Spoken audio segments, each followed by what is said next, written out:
are in. We have now elected our 47th chief executive. Let's take one final look back to see how the president-elect came to be.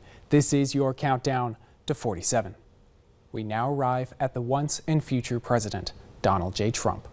Just before leaving office in 2021, Trump departed Washington, D.C. to return to his Mar-a-Lago estate in Florida, and the outgoing president teased a future political run. In his post-presidency, Trump paid close attention to the policies of his successor, providing sharp criticism. In August of 2022, the FBI raided Trump's home of Mar-a-Lago. Armed agents entered the complex to seize documents the former president allegedly brought with him as he left office. This later became the basis for the classified documents case against him. Following the midterm elections of 2022, former President Trump announced that he'd seek the presidency once again. After this announcement, in 2023, Trump was criminally charged in 4 cases. First, he was accused of falsifying business records in the state of New York. He pled not guilty to all 34 charges, but following a month-long trial, a Manhattan jury reached a guilty verdict on each count. It is currently in the appeals process. The second was the classified documents case, which was dismissed in U.S. District Court in Florida.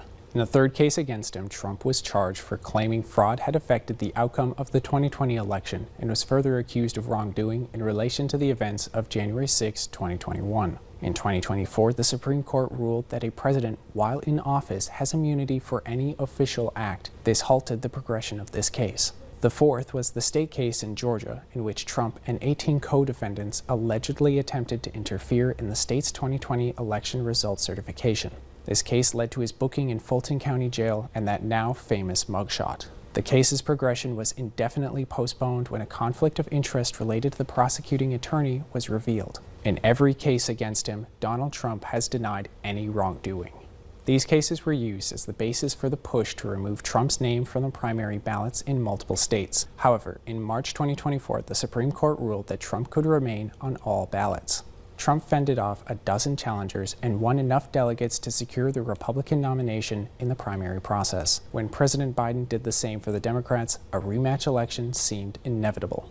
The two debated in June, after which President Biden faced growing pressure from his own party to drop out of the race. As President Biden's campaign was in turmoil, Trump kept campaigning. On July 13th, Trump began speaking at a rally in Butler, Pennsylvania, when an attempted assassin opened fire. Trump was struck in the ear. Upon being hit, he dropped to avoid further injury. 3 more people were shot, one of whom was killed. In an exchange of fire with the Secret Service, the attempted assassin was also killed. The former president was rushed out of the area and taken for treatment. The attempted assassination galvanized support for him as he headed into the Republican National Convention, where Trump was officially nominated for a 3rd time. Shortly after the convention, President Biden announced that he was exiting the 2024 race and endorsed Vice President Kamala Harris for his party's nomination. Now facing a new opponent, Trump and Harris debated in September. Later that month, Trump was the target of a second apparent assassination attempt at his golf course in Florida. The Secret Service confronted the alleged attempted assassin, and following a manhunt, the suspect was arrested later that day. During the final stages of the campaign, Trump performed multiple memorable stunts. Most notably, in October, Trump worked at a McDonald's in Pennsylvania, where he worked the fryer and the drive-thru.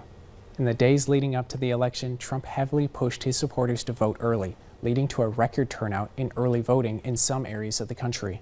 On November 5th, 2024, Donald Trump was once again elected President of the United States through his victory in both the Electoral College and the national popular vote. He's now the first president to be elected to a non-consecutive second term since Grover Cleveland in 1892, who was the only other president to ever do so.